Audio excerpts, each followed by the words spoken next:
So I'm down here on this bottom part of my field, and I'm gathering leaves to put on the top part of my field because it needs some organic matter.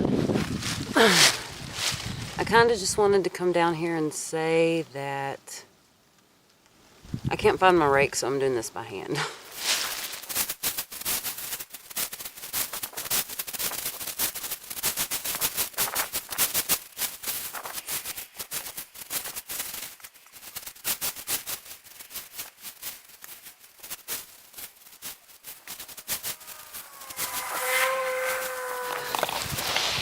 Now that I have a bag full, we're gonna walk up to the top and dump it.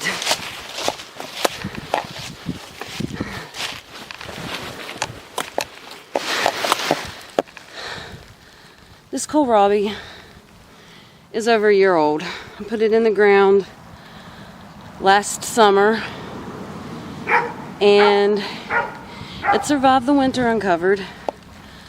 So I think I'm just going to leave it here, see if it survives, and see what happens. It never got the little bulbous part. It just was eaten down to skeleton, and now it's grown more leaves because most of the pests have died off. And I'm just going to let it keep growing, and if it doesn't die, we shall see what a 2-year-old kohlrabi looks like. Alright, let's go to the top.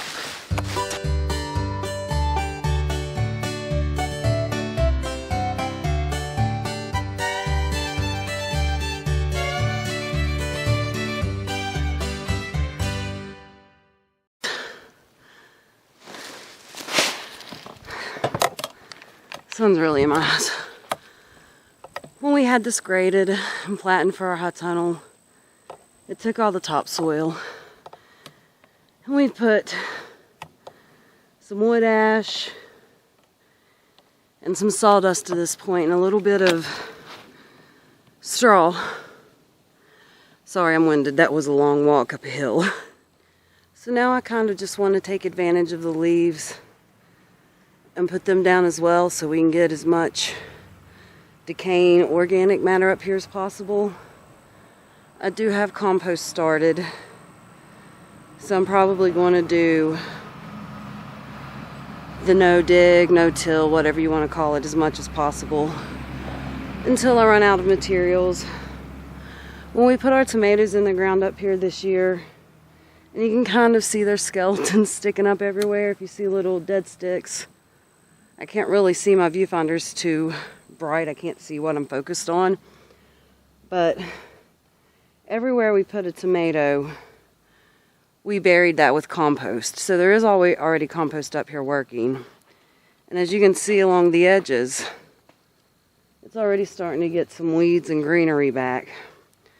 So all of this hopefully will help bring this top field back to life. And considering how much stone we have up here, we're either going to have to spend the next several years digging, or we're going to have to do no-till, or probably, honestly, it'll be a combination of both. So I'm up here kind of standing in the frame for my little greenhouse that I was going to grow beans on this year that didn't do very well. This isn't about where I'm at. I just kind of wanted to chat. There's been a whole lot going on. So, you remember those triangle beds that I had over in my field? I'll try to insert a picture here to give you a reminder. Well, when they come up, I was not happy with the way they looked. It just looked like a jumbled mess. I planted them in a way that was... it just didn't please my eye. So I decided to dig them up. Okay, so I get them up, and there's hundreds, and I mean hundreds.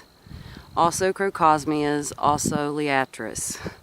So I'm digging all of these up.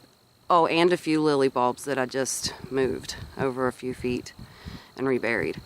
But anyways, I'm in the midst of digging all this stuff up, and we get a clog. So we're working on this clog, putting, drain cleaner in it, we snake it, we do all the stuff. and it's not draining. So, did I tell you that my timeline's off here? But also, this was around the same time that we were supposed to be at Homesteaders of America, but we had to cancel. And so, since we weren't able to go to that, we decided to go to this local music festival. And when we're preparing to go to this local music festival, this happens with our drains. It's clogged. So we're going back and forth on whether or not we should even go to this festival, you know, for like 3 or 4 days, because we need to stay home and deal with this clog. Well, we finally say, let's just go. We've paid for the tickets. The clog will be there when we get back. We put some drain cleaner in it and kind of let it work its magic. And so I'm 3 to 4 days behind for this music festival, getting ready and packing, because I don't just have a normal setup. I have a, once again, I'll insert a little picture or a little video. I have a pretty elaborate setup. So I'm 3 to 4 days behind getting ready for this festival because we decided at last minute, yes, we are going to go. Well, the morning that I am supposed to be leaving for this festival, my sister calls and tells me that my mother has COVID. So now I'm worried. I decide there's nothing that I can do about any of this stuff, that I'm just going to go home, or I'm just going to not go home. I'm just going to go ahead and go to this festival, and at least for the next 2 days, 2 days at this point, I'm going to just forget about the world. So we get back, and through troubleshooting, we decide, okay, it's probably our septic. It probably needs pumped. We've lived here for 15 years now, I think, and it's never been pumped. Who knows if it was pumped before that. So we're like, okay, our septic needs pumped. So we call the septic people. They are not going to be in the office for like a week. So during all of this, mind you, I have all these bulbs dug up. And I was going to store them for the winter. But to do that, you got to set them out and kind of cure them and let them dry and get them ready to be stored. So, amongst all this, all these bulbs are dug up. I got the last bulb dug up the day before I left for the festival, because that was my goal, get them dug up before you leave for this festival. And I was packing, and I was dealing with septic. This all does kind of go together. So I have this spare room where I've got all my bulbs kind of curing, and they're out on my porch because at this point it hadn't froze yet. There was no frost in sight. So I've got all these curing. Well, in the midst of all this, we're like, okay, well, we need to move our bathroom anyways. We have a leak in our bathtub. It's leaking water underneath our house. We need to move our bathroom. Well, to be able to do that, I have to move all of these bulbs that I have curing. And not all of them are processed, mind you, not even, because I did them in waves. I dug them up, I did a few this day and then a few that day, so I was curing them in waves. Once the first batch came off, I was going to put the next batch out, if that makes any sense. So I've got all of these in bags and boxes and curing. Well, now I have to clean up that room, because I need to use that room for storage, because where we're going to put the bathroom, that's where we've got storage now. So basically we need to shift it so we can move our bathroom. Mind you, during all of this, we still have no septic. I'm doing dishes like with buckets of water on my porch. I'll insert a little clip of, I started to film that process. I'll insert a little clip here. It's not the whole process. Okay guys, we're having septic issues, so basically we need to have our septic tank pumped, and so that means we're not able to drain anything, but we do have running water. So I kind of want to show you what you do on a farm when you aren't able to do things the traditional way. So right now, let's do this. These are my dirty dishes. And I have soap in there, and I'm filling it up with hot water, and then I will get a pan of soapy water to wash with and a rinse bucket. And I might come on here and show you that at the time,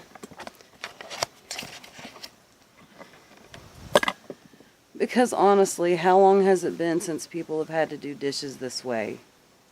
I mean, people used to have to take them to the creek or carry in buckets of water, and now even doing it this way, I'm still spoiled over what maybe some of our grandparents and great-grandparents had to do. So yeah, this is what I'm doing this for the next few days. Septic people aren't even back in the office until Monday, and we tried calling them last week and they were out of the office till Monday. So this is part of the process. Well, anyways, that's what I was doing, okay? And also I was using the bathroom in a camp toilet that I have. I'll put a picture of what they look like here. And then I was taking a shower with a camp shower.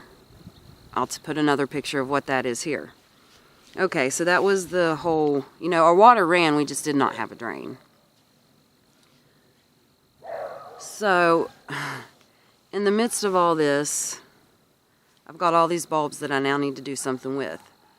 So I decide, well, you can't get them cured in time and you don't want them to rot, so you're just going to rebury them.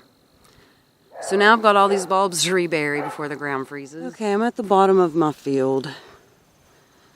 And up in this area that's now in shade, I used to have those triangle beds. The only thing that remains are the glads and my roses. Let's see if I can zoom in on that real quick.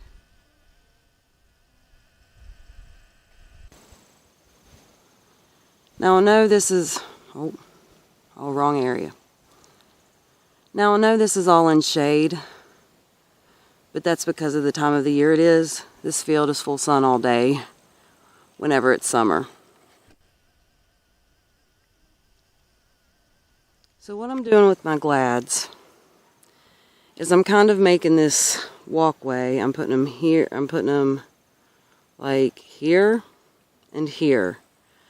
And since the stems are still sticking out and I started mulching, you can kind of see what I've started. But you can see there.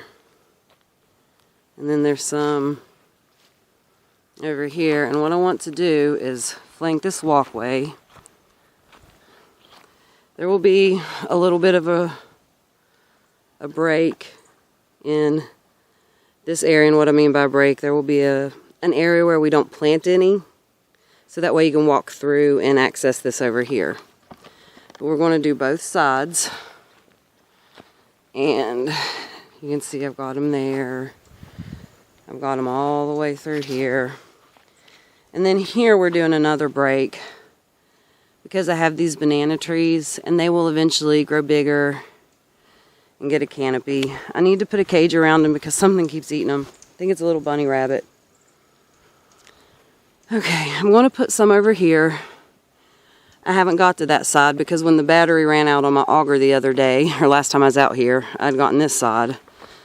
So, you can't really see them so much here, but they're planted all the way up this way. Well, there's this break, but they're planted all the way up this way. They kind of start again right here where this ring is. I just marked it so I wouldn't get confused when I was planting.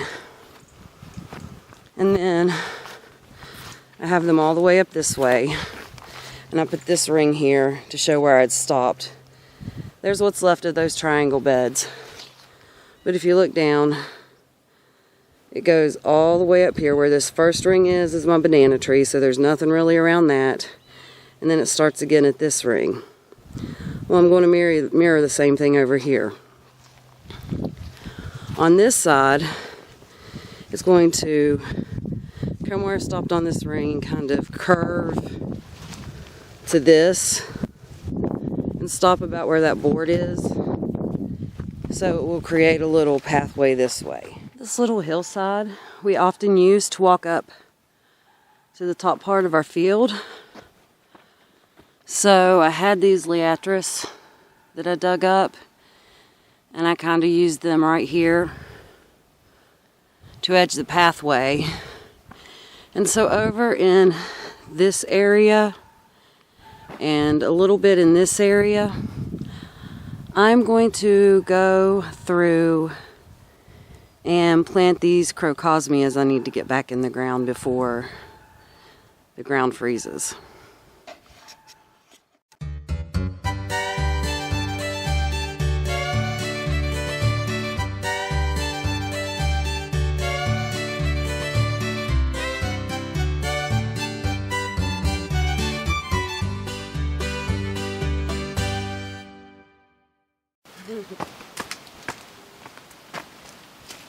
I stripped my auger.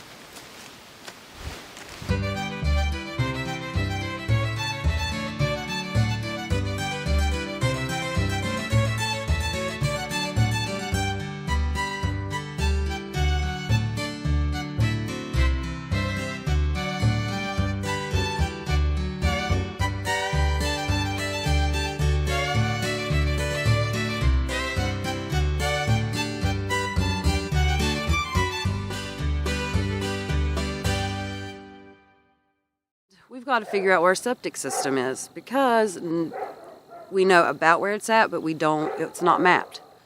So we decide we're going to try to dig up the drain pipe and follow that to our septic tank. So we're digging along the edge of the house trying to find this drain pipe, and we're digging, you know, we've got really hard rocky clay. So if you're doing when it's dry, if you dig when it's dry, it's really hard to dig.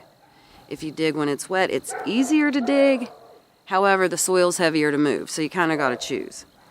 So it was dry at this point. It hadn't rained in a little while, so we're digging in this heavy clay, and we cannot find this pipe. So I go in and I read specs for septic system, and oh, by the way, my mom ended up being fine. She got treated. She didn't need to be hospitalized. I think I should throw that in there because that was further back in the story. But so I go in and I research septic systems, and it says how far they need to be from the house, which is at least 5 feet, but they're usually 10 to 25 feet. And the way our house is set up, I knew they couldn't be the 10 to 25 feet. So I went and measured where my husband told me the drain pipe, how far it was from the foundation. I measured from there and 5 feet out, and it ended up catching the very edge of the concrete pad. So we found our septic tank. Well, in the midst of all this, the people that pumped the septic had gotten back to us, and we didn't know where our pipe was, or our tank was, so we couldn't schedule it. So this is where my septic tank ended up being. See where that mound of dirt is over there? We had this whole area dug out, at least this far, because we were trying to find the pipe that came out of the house, and we were going to follow it to locate the septic tank. Well, we were having trouble finding this main drain line, so I went and looked up some information on the internet and used that to figure out about where the tank would be. And when I dug, I hit that edge right over there. And then we had to dig all of that out. So the hubby goes to call the people back for the septic, and the man that ran the truck had to be tested for COVID. So we were up in the air on whether we'd even get it pumped, but he ended up testing negative, so he was able to come pump us out. That leads us to where I have all these glads that I just replanted, the crocosmia, the liatris, however you say it, gay feather. I have the purple and white, so I've got all those replanted finally. I'm supposed to be working on my little greenhouse, but that's got pushed back. I do want to show you, can you see these rings up here in the distance? That is where I have eucalyptus plants, and I filled those rings with sawdust.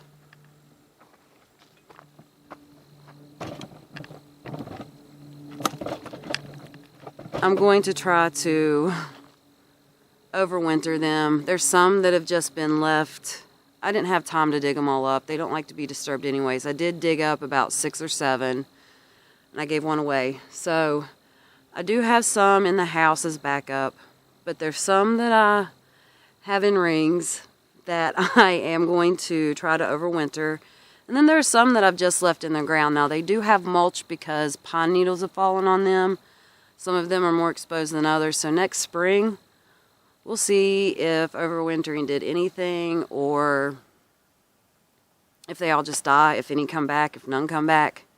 I'm sure it will depend on how harsh a winter we have, so maybe when I give you an update, I can let you know if we had a lot of harsh weather or if it was just mild, because that might make a difference, you know. They might survive this year and die next.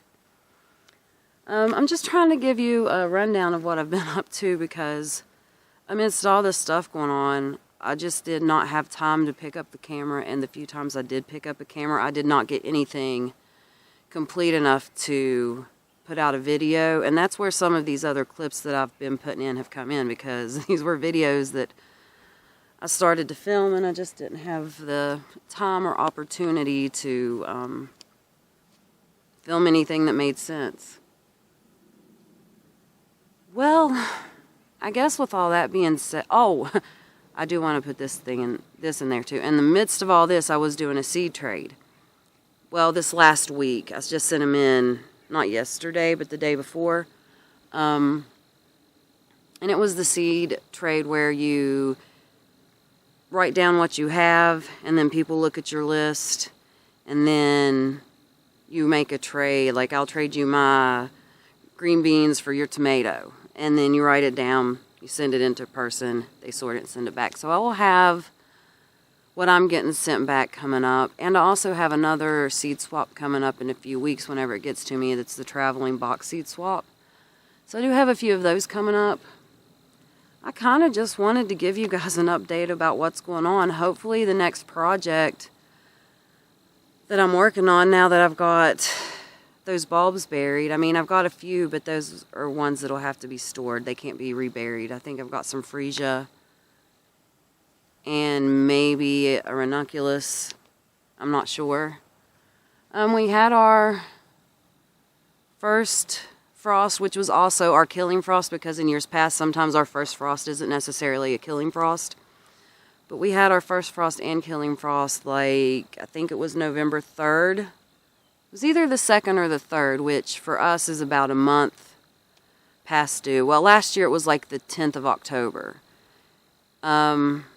It says, if you look on the thing, about the 4th or 5th of October, if you look at the frost for my area. But last year I think it was the 10th. And this year it was a month late. So, like right now, it's probably 60 degrees out. But the nights have been in the 20s, so the season is definitely at an end. I just kind of wanted to come up here and say, even though the season's kind of at an end, I'm still working. I'm going to try to make myself spread as much of these leaves as possible until I run out of steam or I run out of leaves. I'll probably run out of steam before I run out of leaves. But it'll just help us get a jump on what we're doing next year. We are going to try to get our high tunnel put up. Like, probably not the plastic and everything, because I don't plan to be able to use it for next spring. But I would like to at least have the frame up by summer. So hopefully between now and the time the ground freezes, we can get the greenhouse put up and at least get the legs in the ground for the high tunnel up here. I don't know if all that'll happen. Most of the time it's just me, but I cannot do those projects by myself, so I have to wait for the hubby to have time. And even though he really, really wants to be here doing this with me, he kind of has to work, so it's one of those things that I want to do. We're planning on doing. I just don't know if we'll get it done. The greenhouse I really need done before it freezes and gets too wet and yucky to do so, because that's where I'll be starting seeds in the spring. The high tunnel can wait. I don't even plan on using it for spring. I would like to use it for next fall, but I do, like I said, I would like to have the legs up in time before our ground freezes, which is sometime usually in mid-December. It's been a weird year. I don't know when it'll actually freeze. I'm trying to think of anything else. We removed the mulberry tree because it had a rotten spot. Now, due to the septic, we have to remove the maple and a pine tree because there were roots growing into it from both of those. And it really hurts my heart to lose these trees because I really do love them. But at the same time, it's going to open up my lower field to where it's going to be, most of it's going to be sunny. So I guess that's the bright side of things. There have just been a lot of changes, and even my plans have changed because events that have come up. Every time I think I've got something written in stone and I know what I'm going to be doing, the universe has a way of smacking me in the face and being like, nope, this is what's going to go on. Sometimes it seems harder, sometimes it's way better. Either way, I'm just trying to roll with the punches. Alright, I'm going to spread these leaves. Thanks for hanging out, and I will see you next time. One bag down, about 800 more to go.